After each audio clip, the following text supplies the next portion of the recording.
going on, guys? Lars and Tyler here with Crispi today. We are here in the field. We're doing a range day, kind of going over a few tips and tricks. I've got Tyler with me. Tyler actually spent some time in the military building guns. So Tyler, why don't you kind of go into that a little bit for us and kind of give us a brief rundown on what you were doing over there and some of the tips and tricks that you learned. I was in the military for about 7.5 years. I spent pretty much most of it in special operations. Building guns pretty much every single day out on the range when I wasn't building guns. So this is kind of what I love to do. Rifles and guns in general is something I really enjoy. Today we're gonna be out here just dialing in setups, getting setups ready. I just built a gun. Lars is just dialing in his setups for hunting season. You know, it's super early in the season. We're still putting in for tags, but it's always good to just practice year round just so you're ready for when you draw that tag. We're gonna go over, shooting. We're gonna do a quick Kestrel class as well, just kind of wind reading, but just kind of in general, just getting ready for the season, even though it's, still a few months away. Spring bear's right around the corner, but the general fall season's still a few months away, but it's always good just to practice year round so you're ready when you draw that tag. Yeah, absolutely. One thing that we kind of wanted to hammer in as well with this video is that shooting your rifle isn't something that you just do right before the hunt. It's something that we kind of want to hammer down and get year round, just like shooting a bow. If you start earlier on, you're gonna be able to follow through with those shots when you're in the field. So we're super excited for you guys to come with us today.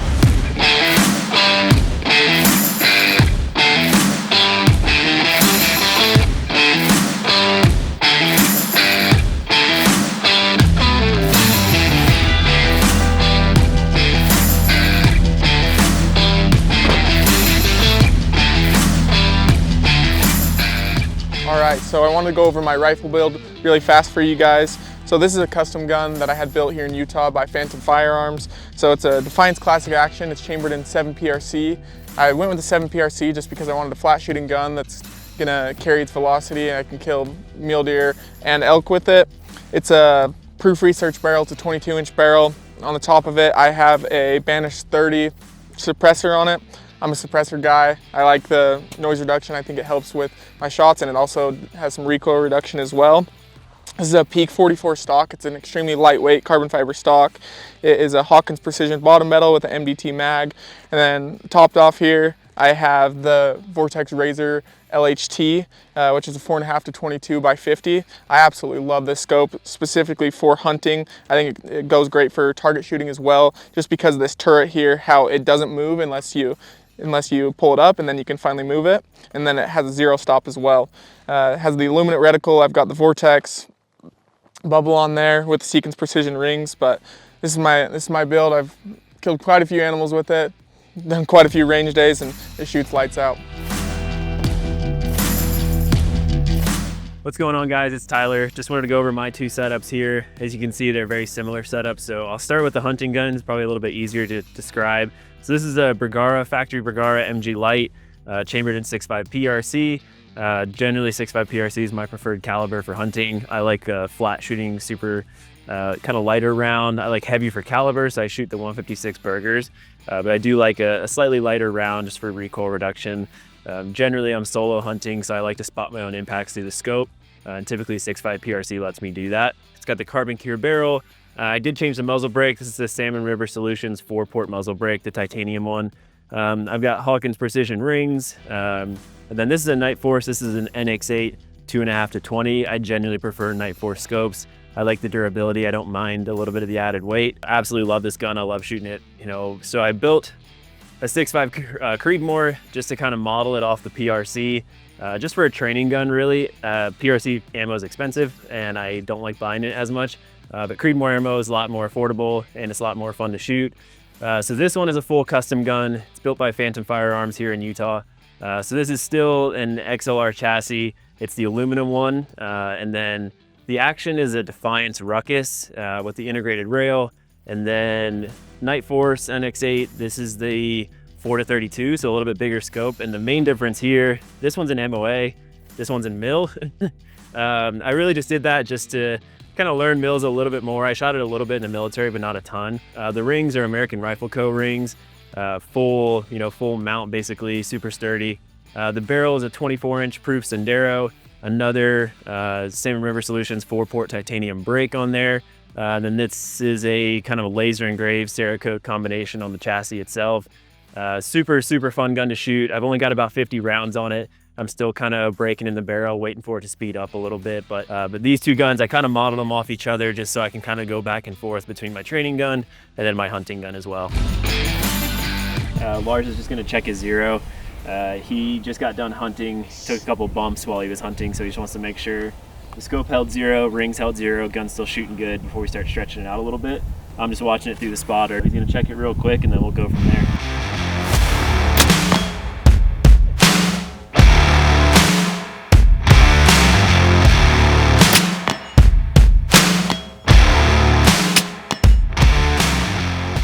Just wanted to go over my footwear for the day. My absolute go-to for all of my range days, anytime I'm just like shooting out in the field, whether that's my bow or my rifle, I'm always gonna go with these Attiva lows, just because there's not Gore-Tex on a day like today where it's 60, 65 degrees outside. They're super comfortable to stand in all day. They're also my daily drivers, so just a kind of a good do-all boot.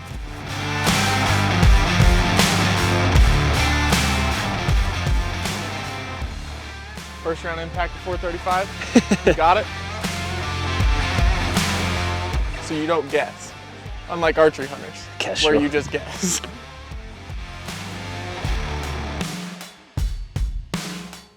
Okay, Tyler, give me a brief rundown on why you chose this Bergara in 6.5 PRC as your hunting round. Yeah, I mean, I wouldn't mind shooting anything with 6.5 PRC, within reason, of course. The bigger the animal, the shorter the distance, I would say. But I like it, you know, just a lighter caliber. I feel like I can spot my impacts a little bit better. Yeah, I mean, I'd hunt elk, deer, antelope. I mean, I would do it all with 6.5 PRC. Heavy for caliber bullet, 156 Berger. You know, I think it could really kill anything in North America as long as you're doing your part. Sure. And then what's the furthest you would shoot a mule deer? I think that we're going to test this today and do a 1-round impact and just see what we can go with. I mean, ethically, I feel, you know, like I guess there's a difference between ethics and like kind of what confidence level. Like when I come out to the range, I always feel confident like that I'm just going to get a 1st round impact. But I mean, ethically, I do feel like that 500 and in is where sure. I'd like to stay for pretty much everything, especially like elk with a 6.5 PRC, maybe that 400 and in, just to be, you know, really reasonable about it. Just carry as much velocity and, you know, stopping power as much as you can. But yeah, I mean, I like to be ethical about it, right? Like I'm not trying to drop bombs with a 6.5 PRC. Yeah, perfect. Okay, well, let's go see what you can do.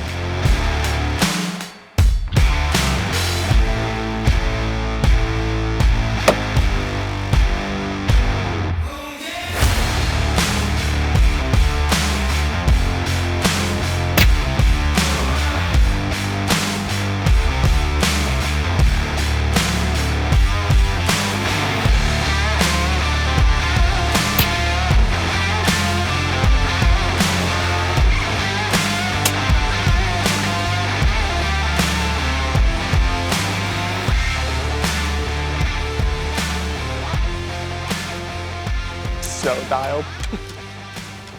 We went over your hunting setup. Yep. We didn't talk about this one. What's this one right here? Yeah, so this is my 6.5 Creedmoor. I kind of went along the same lines as you. As you know, 7 PRC is super expensive to shoot. I mean, those Nuzzler trophy grades, every time I send a bullet downrange, it's like $5 or $6. Yep. Whereas this 6.5 Creedmoor is a lot cheaper to shoot. It's about $2 to $3 a round. And then this gun is a Weatherby 307 range. So it's the same Remington 700 model footprint action with a 22-inch barrel. And the stock is made by Weatherby as well. And Weatherby actually owns Peak 44. So ergonomics of these stocks are essentially the exact same. And then it's got a very similar trigger. That one has a Trigger Tech primary. This one has a Trigger Tech, that one has a Trigger Tech special. This one has a Trigger Tech primary. So trigger feel is going to be very similar. So I can effectively get the same results doing it a lot cheaper. So I'm not always sending bullets down my hunting rifle. So that's why I have this 6.5. It's an absolute blast to shoot as well. Yeah. I went with a brake for long periods of time and the recoil reduction is going to be a little bit better. However, with the suppressor for me personally, it still does take away some of that recoil. I think it's only about 35% recoil reduction. However, with it being a little bit quieter, I feel like my flinch isn't as prominent just because your noise isn't going to be nearly as much, and I flinch more from noise more than shove. So, and I'm still getting a super rock steady rest. I mean, I've seen a lot of my impacts there, even with that 7 PRC, and it's even going to be less with the 6.5 Creed. It says 6.85 MOA, so I'm going to dial for 6 3/4.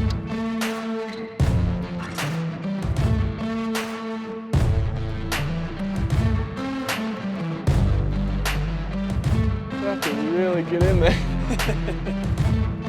I think my face is too tall.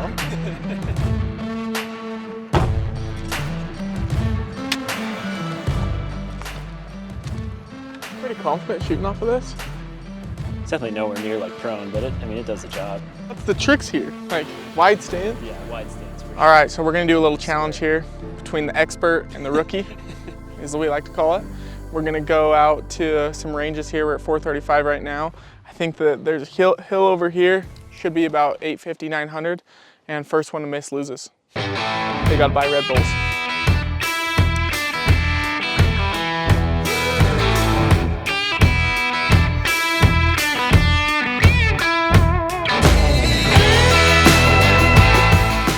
.6. This is generational debt. Yeah.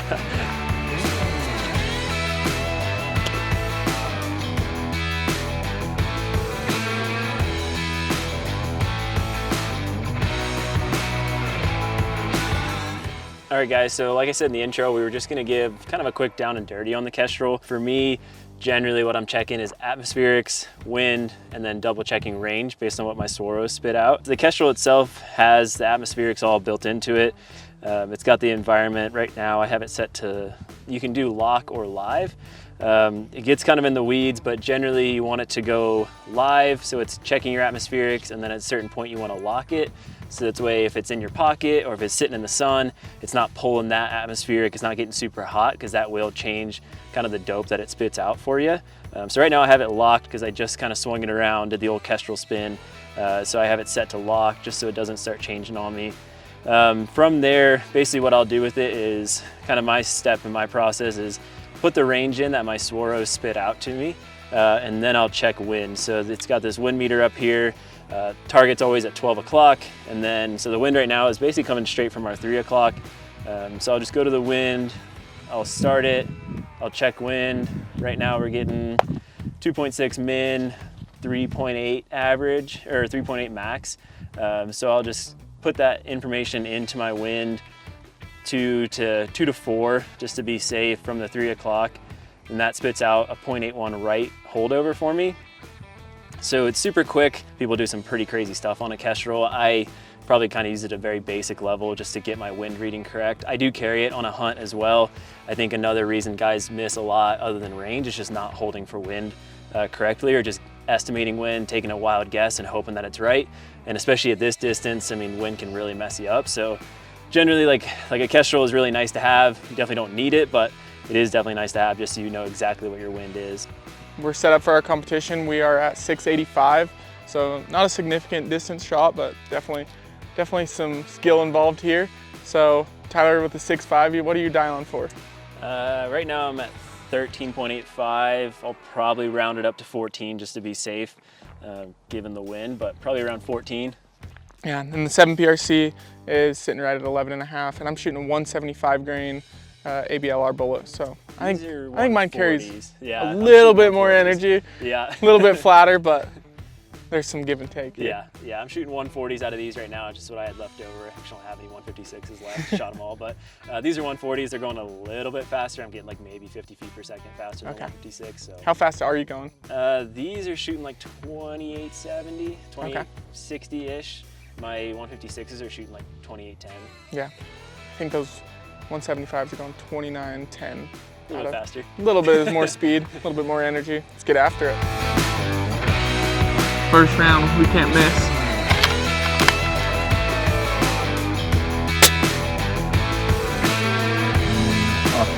Off the right shoulder. Ooh, this is scary. Some skin in the game here. Don't do what I just did.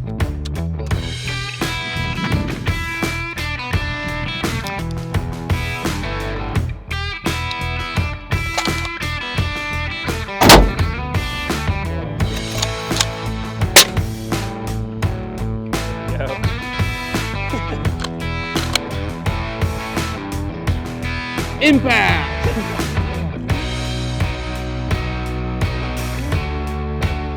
For all the Red Bulls. Should we up the ante here? Now that you hit, we're gonna up it? Yeah. That's crazy, man.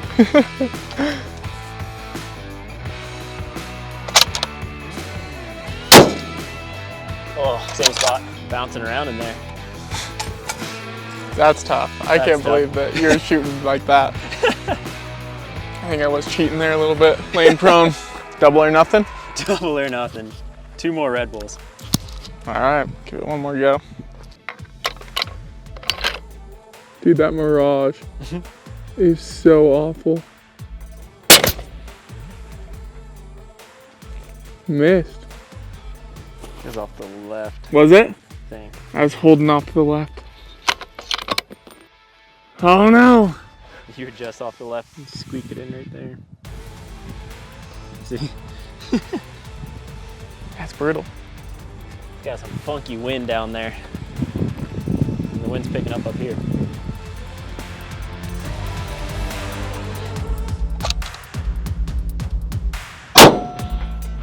Oh. That one's tough. That one was off the left. I squeaked that one though, that was on me. Was it? Off to the left? I thought so. Yeah. At the last minute right before. All right, 2 Red Bulls still in the one. 2 Red Bulls. I'm gonna end it right here.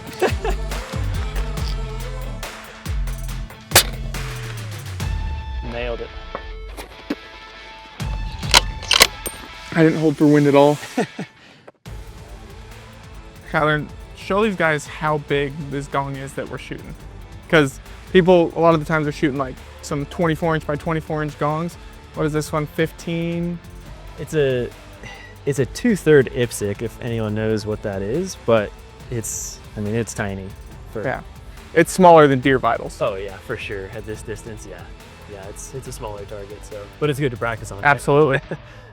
Do you want to sit? Oh no, I'm committed now. As long as I don't pull it, I know what wind to hold, and that's none. Middle. Yeah, I don't understand how you were shooting like that prior. I don't know. It was fine until I started shooting that other one. That other one's much more comfortable. It's a little bit better. And the next shot, we're gonna film Alyssa. We're gonna say this is a true rook, big archer girl.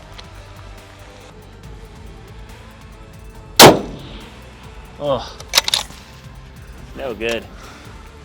No good. Standing at this distance is not for me.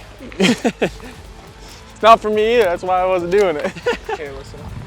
What do you know about shooting guns? We know you're big in the archery world. You shot a few things with guns, right? Yeah, and some things for fun, like 22s. I've shot a 300 Win Mag. Shot my first doe with that when I was 12, so it's been about 10 years. Okay, so what's the furthest you've ever shot anything at? Like even a target? What's your furthest distance? Like maybe 100 yards. Okay. That's it. So this is all new to you. Yeah. So let's see what Alyssa can do. So first thing you want to do is you want to basically, the way that people describe it is you want to address the gun. And so what that means is basically just square up behind the rifle. So right now you're square, you want everything to come back in line so that the recoil of the gun just follows the natural position of your body. Because if you're bladed being off to one side or the other, the recoil is gonna basically magnify that. So you always wanna just address the gun perfectly square.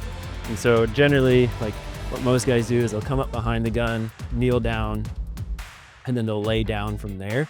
And you really want the gun and the stock of the gun to end up basically like right in line with your collarbone. Not super far out here because of the same thing. It's gonna blade you off his side. So just right in line with that collarbone, just so all of the recoil basically comes back in line with your body. Okay. So we'll start there. So basically just address the gun just from the back and then just kind of go into a natural prone position. Stock will line up with your collarbone. That seems about right. Yeah, and then these feet will just spread out a little bit and then lay them down. What? Yeah. It's not comfortable at all. Okay, now what? And then from there, you'll get into the scope. So scope and eye position, and then, Should it be on my collarbone or no? yeah, you want it to be You don't want to be like super into it where you're pressing super hard, but you do want it to be in the collarbone so that you're not getting surprised by the recoil, like it's not bouncing into you. Okay. And then from there, your cheekbone is going to end up somewhere right here on the stock, just enough where you're seeing the full picture of the scope. You're not getting any black ring. You're getting the full field of view from the scope. Not super close, so the scope's going to come back and get you, Yeah. but close enough where you're seeing the full field of view. There's a bubble. It's close. I'm killing that. It's close enough. I wouldn't. So, is it like in archery when if my peep is not centered, it'll go left to right? Yeah. All right.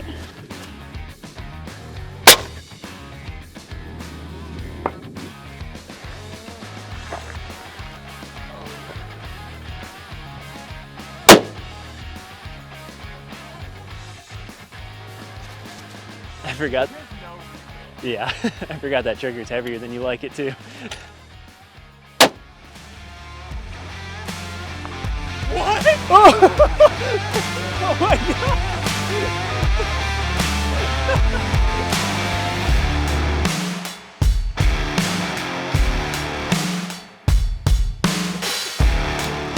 And that's a wrap for our range day. As you guys just seen, we need a little bit more practice, and that's why we think that you guys should go get a little bit more practice as well, just for hunting seasons. Even go to those extended range shots, just so those closer 200, 300 yard shots even feel that much easier, and you're that much more confident in your rifle.